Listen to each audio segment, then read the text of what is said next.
フでおかしくなったか。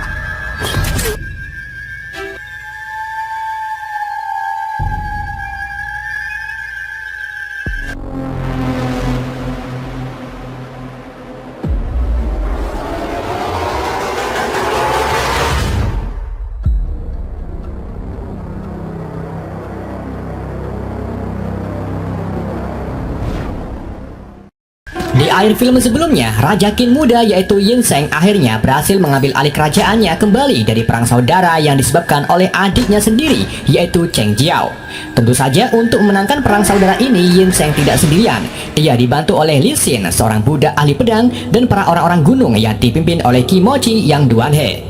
Namun semua ini hanya permulaannya saja karena Raja Yin Zheng memiliki sebuah impian yang sampai saat ini belum ada yang bisa mewujudkannya, yaitu menyatukan wilayah Cina menjadi satu negara atau satu raja. Begitu juga dengan Li Xin yang memiliki impian menjadi jenderal nomor 1 di dunia dan membanggakan sahabatnya yang sudah tiada, yaitu Pio. Dan dari sinilah cerita Kingdom kedua dimulai.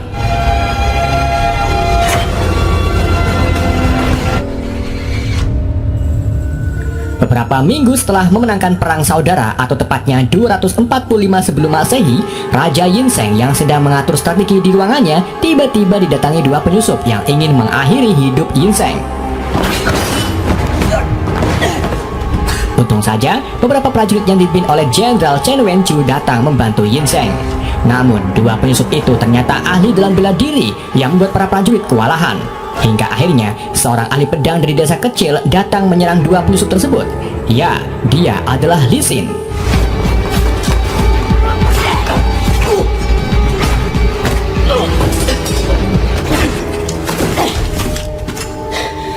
Dengan teknik membelah nangka, Li Xin akhirnya berhasil mengalahkan dua penyusup tersebut. Salah satu penyusup yang sedang sekarat lalu menyampaikan pesan, kalau saja Ciu datang, kalian semua pasti sudah tewas. Mendengar nama Ciu, Raja Yin Zheng pun menceritakan bahwa Ciu adalah salah satu klan kesedihan yang konon katanya mampu mengalahkan negara kecil hanya dengan jurus pedangnya. Namun Yin Zheng memberitahu yang lain bahwa kita tidak boleh takut dengan ancaman. Yang jelas kita harus mencari tahu siapa yang mengirim dua penyusup ini. Di waktu yang sama, kurir kerajaan datang. Ia melaporkan kepada raja bahwa kerajaan Wei baru saja menyerang perbatasan kerajaan Qin dan berhasil merebut wilayah perbukitan Dakan. Menyadari hal itu, Yin Zheng pun mengirim salah satu jenderalnya yang bernama Bagong untuk melakukan serangan balik. Gak cuma itu, Yin Zheng juga menyeru Xin untuk ikut berperang karena ini kesempatan Xin menggapai mimpinya. Sementara itu, teman Xin yang bernama Dayo tetap tinggal di kerajaan bersama Yin Zheng.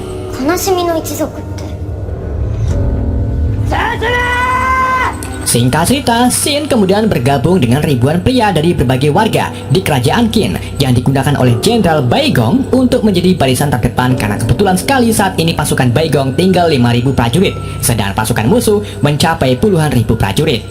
Dalam perjalanan menuju perbukitan Dakan, Xin bertemu dengan rombongan yang berasal dari desa asalnya, tetapi rombongan itu hanya 4 orang saja, yaitu Takukai, kakak beradik Mip Yuang, dan Mido, serta seorang misterius yang memakai cadar dan pakaian tertutup berwarna putih merah.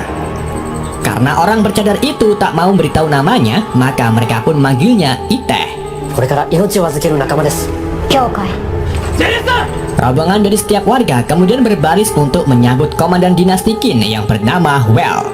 Xin yang kenal dengan Well pun berlari ke arahnya yang membuat semua orang terkejut bagaimana bisa seorang Xin bisa berteman dengan Well. Ya tentu saja karena jasanya di film sebelumnya.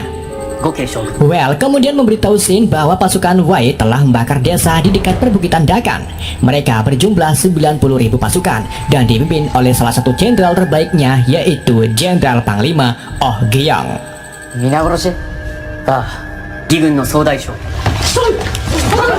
Sementara itu, Jenderal Baigong mulai mengatur strategi perangnya, di mana ia akan mengirim prajuritnya ke perbukitan untuk merebutnya kembali dari musuh.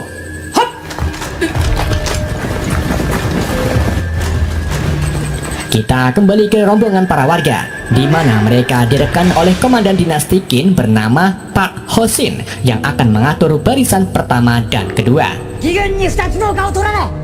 Xin dan para warga lainnya lalu ditempatkan di barisan terdepan, di mana mereka akan berperang lebih dulu untuk menghancurkan pertahanan musuh.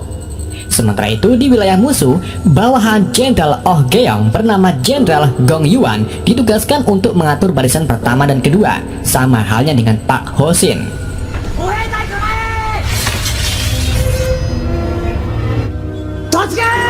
Setelah semuanya siap, peperangan pun dimulai. Shin yang bersemangat berlari paling depan dan menyerang barisan utama musuh dengan teknik kombinasi, yaitu teknik dengkul kopong dan teknik kocokan pedang.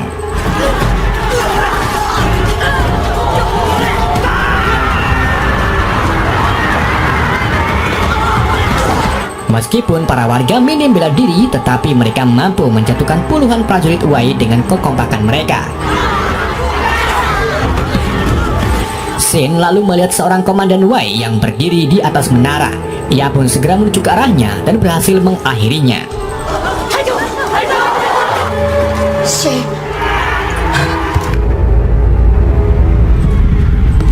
Ketika pasukan warga berada di atas angin, tiba-tiba pasukan kuda kereta perang milik musuh datang. Pasukan kereta kuda itu dikerahkan untuk menyapu pergerakan pasukan warga. Salah satu prajurit lalu melapor ke Jenderal Baigong bahwa barisan terdepan diserang oleh pasukan kereta musuh.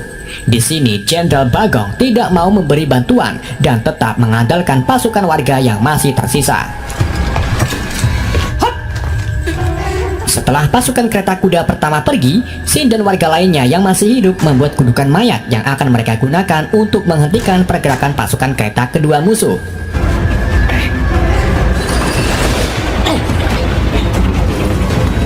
Gundukan mayat itu ternyata terbukti berhasil menjatuhkan puluhan kereta kuda musuh.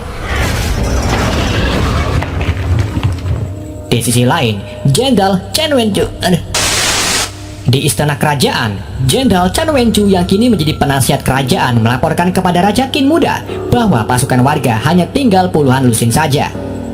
Mendengar laporan tersebut, Dayo dan Yinseng pun mulai khawatir dengan keadaan Shin. Apakah dia selamat atau masih selamat? Malam harinya, Shin dan dua lusin warga tersisa kemudian mencoba bersembunyi di balik batuan. Akan tetapi mereka ketahuan oleh pasukan musuh. Shin lalu minta rombongannya pergi, sedangkan dirinya akan menghadapi pasukan musuh sendirian. Ketika rombongan Shin pergi dan Shin bertarung sendirian, tiba-tiba ia dibantu oleh Iteh yang ternyata ahli dalam bertarung pedang. Gak cuma itu, Iteh juga ternyata memiliki ilmu pocong, di mana awalnya ia lompat-lompat seperti pocong dan kemudian menghabisi puluhan musuh dalam waktu yang sangat singkat.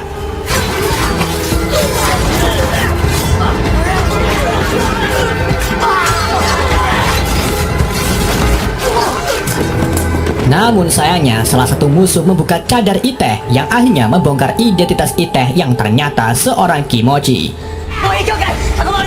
Karena musuh terlalu banyak, Kimochi pun mengajak Shin untuk melarikan diri dengan menjatuhkan dirinya ke sebuah jurang.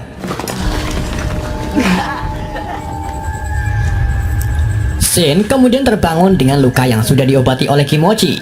Di sini Shin sangat terkejut bagaimana bisa seorang Kimochi ikut berperang. Kimochi itu lalu mengatakan bahwa alasan dirinya ikut perang karena ingin balas dendam atas kematian kakaknya yang bernama Kiyosao, di mana kakaknya telah dibunuh oleh seorang perempuan yang berasal dari dinasti Wei. Shin lalu melihat mata Kimochi yang memiliki tatapan sendu, dan dari sinilah Shin mengetahui bahwa seorang Kimochi ini adalah seorang klan Chiyu yang pernah dikatakan oleh Yinseng.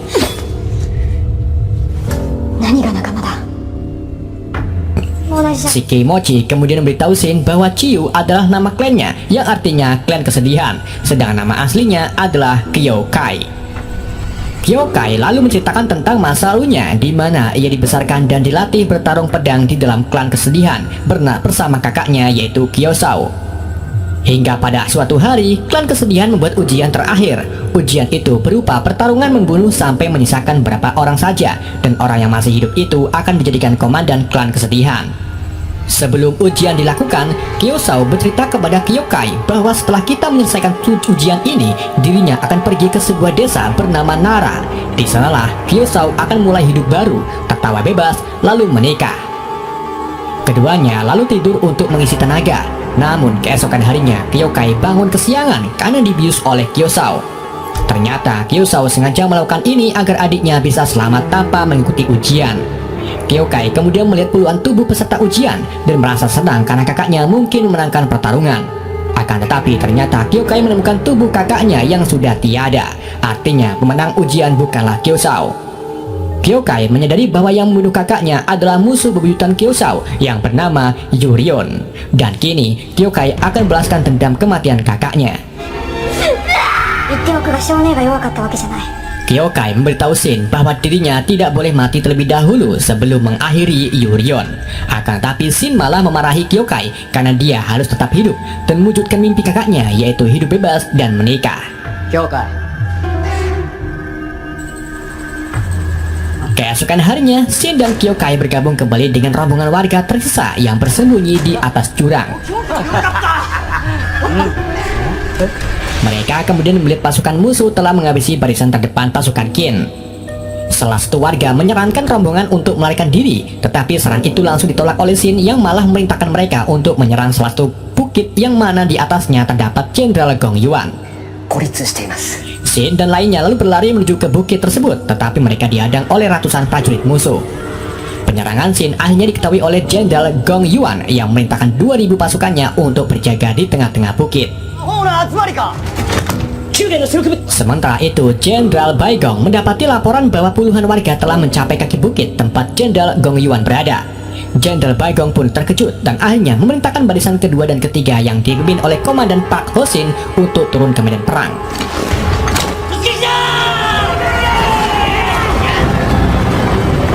Di tengah pertempuran, Park Ho-shin memimpin sebagian pasukan menuju ke rombongan Shin, sedang sisanya lagi tetap berada di daratan-daratan untuk menghabisi sisa pasukan musuh.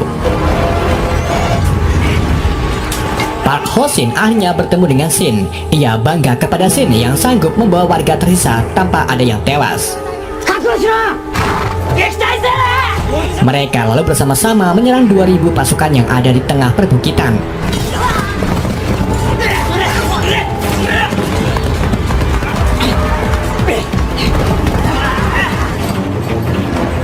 Di tengah pertempurannya, Komandan Park Ho-shin meminta Shin untuk ikut bersamanya menuju ke markas Jenderal Gong Yuan secara langsung.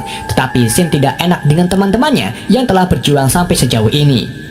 Mip Yong kemudian menyuruh Shin untuk ikut bersama komandan karena ini kesempatan Shin menggapai mimpinya. Mengetahui hal itu, Shin pun akhirnya memutuskan ikut bersama komandan dan meminta Kyokai untuk memimpin pasukan warga.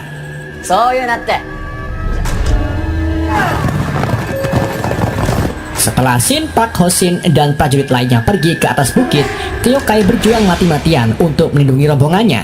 Ia bahkan sampai kehabisan nafas hanya untuk menyelamatkan nyawa Mido.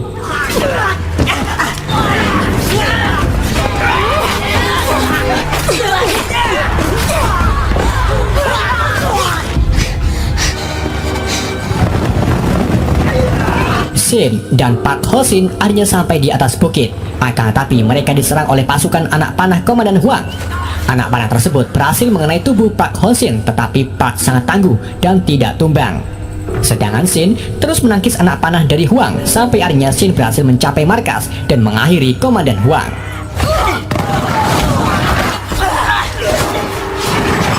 Ketika pertempuran jarak dekat terjadi, Komandan Park menghampiri Jenderal Gong Yuan dengan keadaan lemah. Jenderal Gong Yuan lalu dengan mudah menusuk pedangnya ke Komandan Park. Akan tapi ia membuat kesalahan karena Park memiliki kesempatan untuk mengakhirinya dengan sebuah belati. Komandan Park kemudian berteriak bahwa Jenderal Gong Yuan berhasil dikalahkan. Seketika itu juga semua prajurit musuh melarikan diri ke wilayahnya masing-masing. Sebelum meninggal total, Komandan Park Ho-shin lalu memberikan nasihat kepada Shin, yaitu jika kamu ingin memenangkan perang, makanlah kemangi. Setelah Komandan Park meninggal, Kyokai dan warga lainnya datang menemui Shin. Mereka lalu melihat ke arah balik bukit dan mendapati bahwa puluhan ribu pasukan musuh masih berbaris di bawah pimpinan Jenderal Oh Gyeong. Di waktu yang sama, semua orang dikejutkan dengan kedatangan Jenderal Langit Agung yang sudah pensiun. Dia adalah Wang Qi dari dinasti Qing. Qin, sosok jenderal yang menginspirasi Shin. Jenderal Agung Langit tersebut lalu naik ke bukit untuk menemui Shin dan beritahu Shin bahwa dirinya hanya ingin melihat pemandangan dari atas bukit. Akan tetapi di balik kedatangannya, Jenderal Agung sebenarnya ingin melihat kemampuan Shin karena ia mulai menyukai keberanian Shin. Jenderal Langit Agung lalu memberikan sedikit pengalamannya, di mana dalam perangan seorang jenderal yang kuat tidak hanya mengandalkan akal tapi juga insting. Insting itulah yang akan membawa seorang jenderal mencapai kemenangannya. Bersama dengan itu, Jenderal Baigong dan pasukannya berkuda mendatangi barisan musuh. Jenderal Agung lalu mengatakan kepada Shin bahwa Jenderal Baigong sedang mengikuti naluri instingnya. Namun dalam perjalanan menuju ke barisan musuh, pasukan kereta berkuda musuh muncul mengepung pasukan Bagong. Shin kemudian minta satu kuda kepada Jenderal Agung dan berencana turun ke medan perang membantu Jenderal Bagong. Setelah Jenderal Agung memberikan kudanya, Shin segera pergi menyusul Bagong.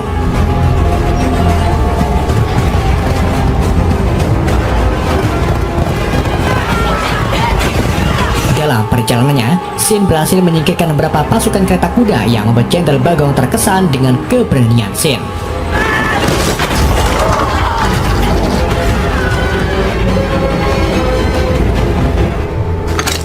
Sesampainya di barisan musuh, Jenderal Bagong menantang Jenderal Oh Geong untuk berduel sampai mati.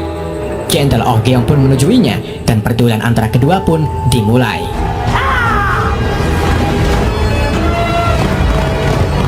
Keduanya berkuda menuju ke arah satu sama lain, sampai akhirnya Jenderal Bagong berhasil mengakhiri Geong dengan meneges tubuhnya. Kini, peperangan pun dimenangkan oleh pasukan Qin, sedang semua pasukan musuh kembali ke kerajaan Wei. Ketika rombongan warga hendak kembali ke kampung halaman, Shin menghampiri Kyokai yang ingin pergi berkelana. Keduanya lalu berpisah dan berjanji akan bertemu lagi di medan perang. Jana.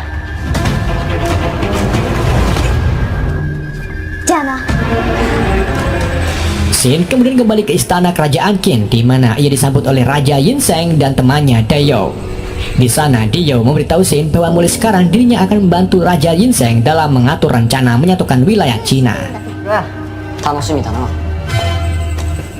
Keesokan harinya, Raja Yinseng dan para pejabat kerajaan menyambut kedatangan konselir kerajaan Qin, yaitu Lu Buwei, yang baru saja berkunjung di negara tetangga. Di sini, Lu Buwei secara tiba-tiba memberi pertanyaan tentang dua penyusup di awal film yang ingin membunuh Yinseng. Yinseng pun tentu saja terkejut bagaimana Lu Buwei tahu tentang dua penyusup tersebut. Yinseng lalu minta Lu Buwei untuk mencari tahu siapa pelakunya, meskipun ia tahu bahwa mungkin pelakunya adalah Lu Buwei itu sendiri.